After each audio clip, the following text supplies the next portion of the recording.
it's me, Madison, the Sidereal Maven, your favorite astrologer and tarot reader. And today we're going to be talking all about the Mercury retrograde in Sidereal Cancer and Gemini happening on June 29th, 2026 until July 23rd, 2026. I've got my handy dandy notebook. We will be discussing all the cool transits. And I also have my Dame Darcy Witchy Cat Tarot. I'm going to be pulling some cards for some advice on how to deal with this retrograde. So if that is something that you're interested in, please stick around.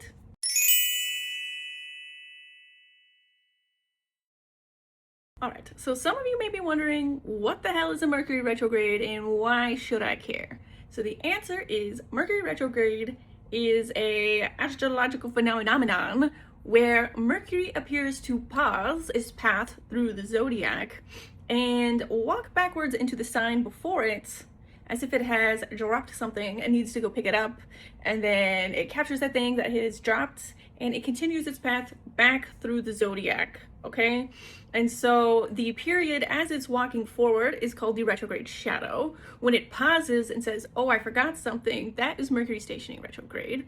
And the path backwards to go pick that thing up is the retrograde. And then once Mercury has picked up its lost item, so to speak, and it is now direct, the retrograde is technically over, but it has to retrace its steps that it has already taken. And so that is called the post-shadow period. And so you may have heard some gossip and some rumors online about Mercury being in Gatorade or Mercury being in the microwave. And honestly, I love these jokes, I love these memes, because Mercury retrograde is all about a period of time in which our communication is, how you say, altered, not doing well. It's kind of like, let me put it this way, okay? Mercury retrograde is the planet of communication, of travel, of languages, numbers, data, technology. And so when Mercury retrograde pauses and goes backwards, this causes issues within our communication, within our technology, within our travel plans. And this is like so prevalent, so obvious, and so common that we now have jokes about it, about Mercury being in Gatorade or in the microwave. Mercury is cooked. The microwave is catching fire. You know, there are all of these jokes for a reason. And so there can also be a lot of frenzy and fear around Mercury retrograde, especially if you are newer to astrology and don't really know what it means or what to expect. So that being said, I'm here to tell you that Mercury goes retrograde like 3 to 4 times every single year. And it usually retrogrades for a period of like 3 to 4 weeks. Sometimes it can be shorter, sometimes it can be longer. It really just depends on the retrograde cycle, but it is happening multiple times a year, every single year that you've been alive. And so this is no reason to freak out. Instead, what I want you to do is perceive Mercury retrograde as a time of review, a time of pause. The thing about Mercury retrograde, it is going to bring your attention to problems that are very easily overlooked in your everyday life. Especially if you are a busy person. Mercury retrograde then becomes a time where you're like, okay, before I turn this essay in, let me stop and reread it a couple times, because maybe I was falling asleep when I wrote that essay. Maybe I just wasn't at my best.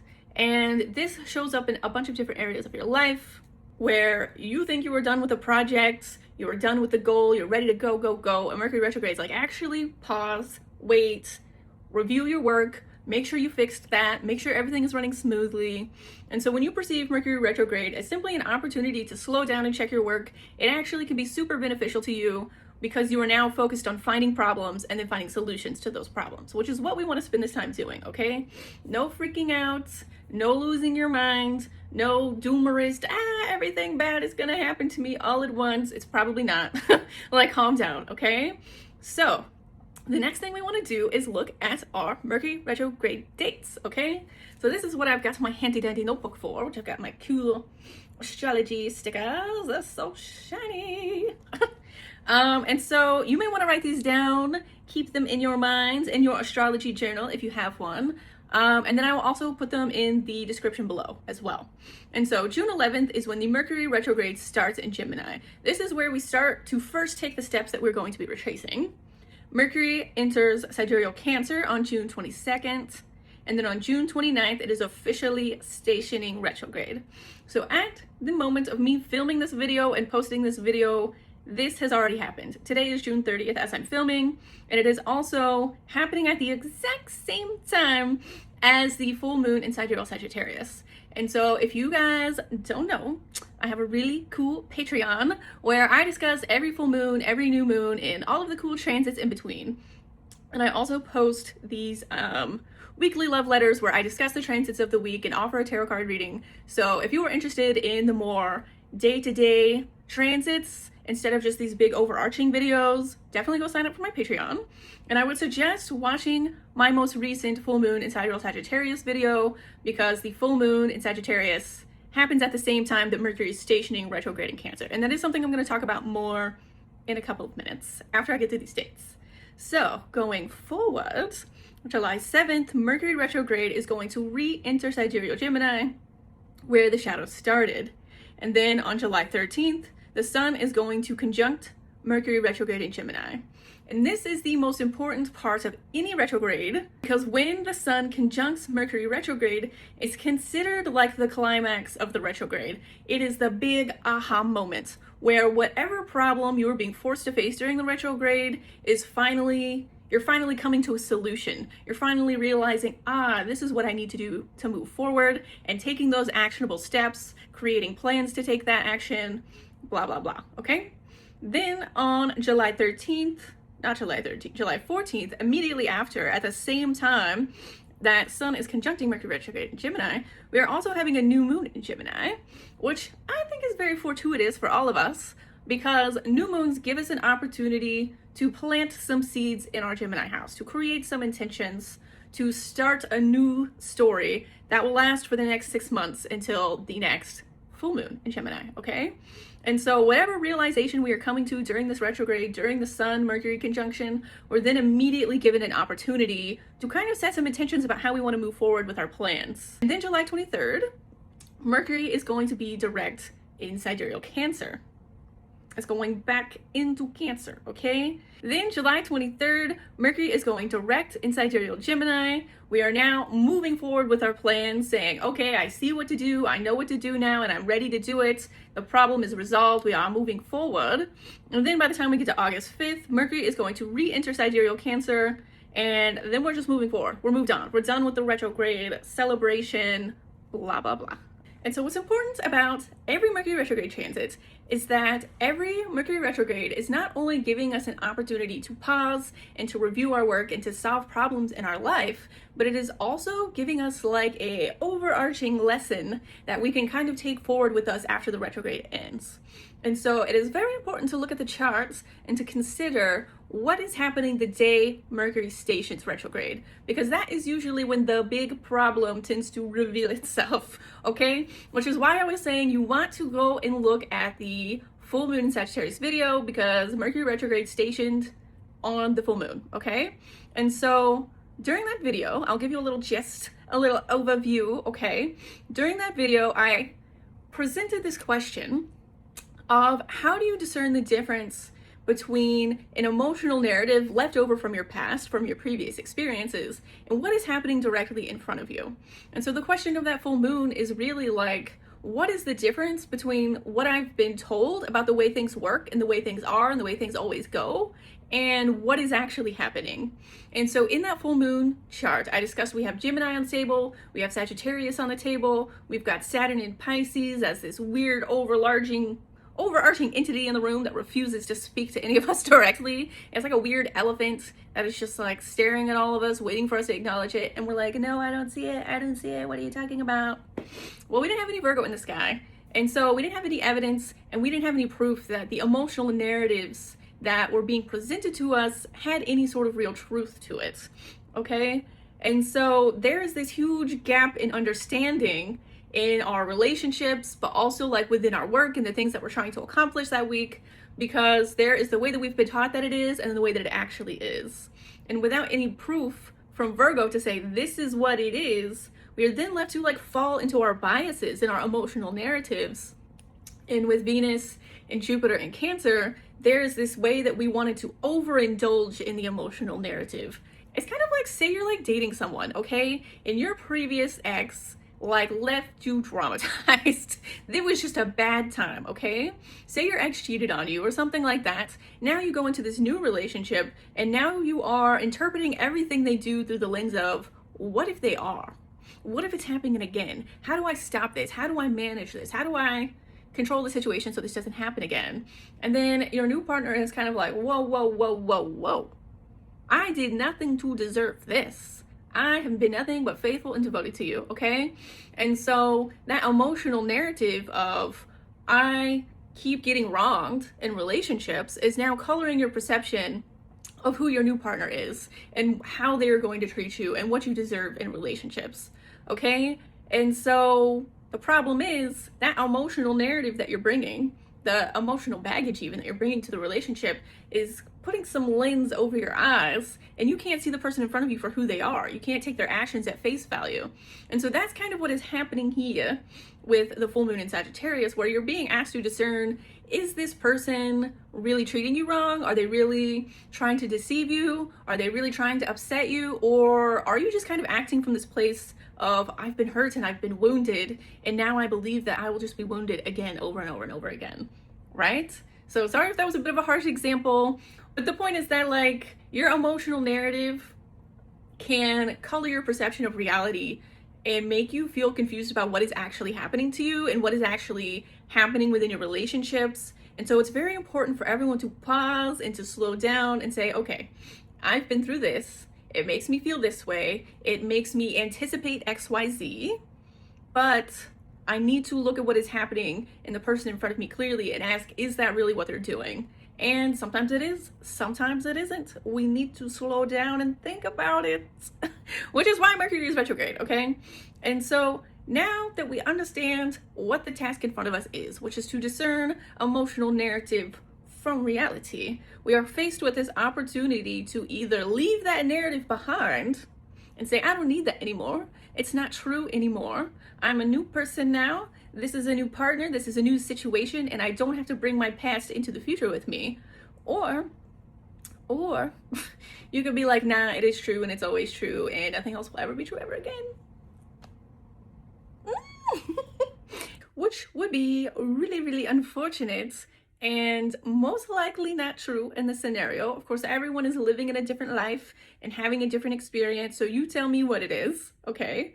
But another aspect of this retrograde that I want to bring up is that Mercury in Sidereal Cancer kind of represents the voice of your mother, the voice of your first caregivers, whether this is an adopted mother or a foster parent, an older sister, a grandma, whoever took care of you as a little baby, okay? And whoever has raised you, which it could be multiple people, okay? When you are a kid, the voices of your caregivers and your parents kind of become little voices inside your mind that are now kind of guiding you through adulthood for better or worse. And some people are very good at recognizing, oh, that's my mother's voice telling me that I should be doing this and I should be doing that. And other people can really struggle to kind of discern the difference between their own inner voice and the voice of a parent. And so I think that's something you should be thinking about. Maybe you can recognize it, maybe you need a little help. But the voice of our parents do kind of tend to stick in our minds and continue to give us advice throughout adulthood, even long after the parent has kind of left our life, okay? And so Cancer, Mercury in particular, is all about the voice of your mother, of your caregiver that lives inside your mind that is telling you, oh, if your tummy hurts, maybe you need a snack. Maybe you ate something you shouldn't have. Maybe you should lay down. Maybe you should do this. Maybe you should do that. It's kind of like whoever is like nurturing you and teaching you how to recognize, what does this feeling in my body mean? What is this body signal? What I should do about it? Again, with that example of, oh, my tummy hurts, I should do this, I should do that. It's kind of like that is the voice that is being interrogated and highlighted within your mind right now, because there is, at the end of the day, a difference between the voice of your caregiver and your own inner voice. And the thing about that is our caregivers, our parents, have their own emotional narratives, their own biases, their own belief systems, their own thoughts and feelings and opinions, and they also have like their own body, okay? And so there may be a way that your parents met their own needs, and then they teach you to meet your needs in that same way, but your body is separate and different from your parents. And so you may grow up thinking that you should always respond to your body signals one way, only to learn that your body is different from your parents and you have different needs and you have different feelings and different signals. And so something that is going to be highlighted a lot during this retrograde is the way that you are nurtured and taught to care for yourself versus the way that you need to be nurtured and cared for now in this moment in June and July of 2026, okay? Because you are a brand new person in the world. You are separate from your parents. You have different needs, different feelings, and you have different emotional narratives. But during this retrograde, you may realize that you have inherited some belief systems and inherited some emotional narratives from your parents that just don't hold up to reality anymore, okay? The same way with the example of, oh, well, I always had this experience with my ex, so I'm going to continue to have this experience in future relationships. You are also kind of being called to look at, okay, I always had this experience with my body when I was a child. Maybe I'm going to always have this experience as an adult. Or because my mother had this experience, I now expect to also have this experience. But are you? Are you? That's the question of the retrograde, okay? And so while Mercury is in Cancer during this retrograde, the goal is to discern the difference between the emotional narrative and the reality, and to discern the difference between your mother or your caregiver's emotional narratives and what you actually need in this moment, because the reality is that it's probably different, okay? Then, when the Sun conjuncts Mercury retrograde in Gemini, and then it is immediately followed by that new moon in Gemini, that is going to be the moment in time where you are going to be called upon by the universe, by the stars, to rewrite your emotional narrative based on what is real to you right now in 2026, okay? And it's kind of like I was saying, you have that old emotional narrative that taught you the way things are, the way they will be, and then there's the reality, okay? And so the Gemini portion is where we need to allow our curiosity to teach us new ways to interpret our body's signals, new ways of understanding and defining our emotions, new ways of articulating our emotional story and narrative to other people, new ways of communicating our feelings and translating our feelings to ourselves and then to others, and new ways to just connect with other people based on the way that we feel. So this could be as simple as being like, I have this weird feeling that I'm having every day. I don't know what it is. I don't know what to do about it. It just sits like a little elephant in the room that I don't know what to do with. This Mercury retrograde is a moment where you can be like, oh, now I've found a new word to describe what this feeling is. And now I can talk about it and receive help and solutions and validation and feel more seen and understood because now I have the words to describe what that thing is. Okay? And so hopefully by the end of this retrograde on the 23rd and throughout the shadow period to August 5th, we're going to walk away with a deeper understanding of our own feelings and our own body signals and what they mean and what to do about it. But we're also going to have a deeper understanding of our parents and of our caregivers and why they chose to parent us the way that they did, why their voice sounds the way that it does in our head. It's kind of like your mother may have always taught you to deal with something a certain way because the way that she was taught to deal with it by her parent, who was taught by her parent, who was taught by her parents. And you may come to find that the advice you were given about how to deal with yourself is 100 years old. It doesn't hold up in 2026, but it will tell you a lot about who you are and where you came from and where you're going in your life. So I hope that explains the Mercury retrograde for you guys. I hope you feel a bit calmer about it and what it's going to bring up for you. And that being said, I'm now going to get into the Witchy Cat Tarot for some advice on how to deal with this retrograde.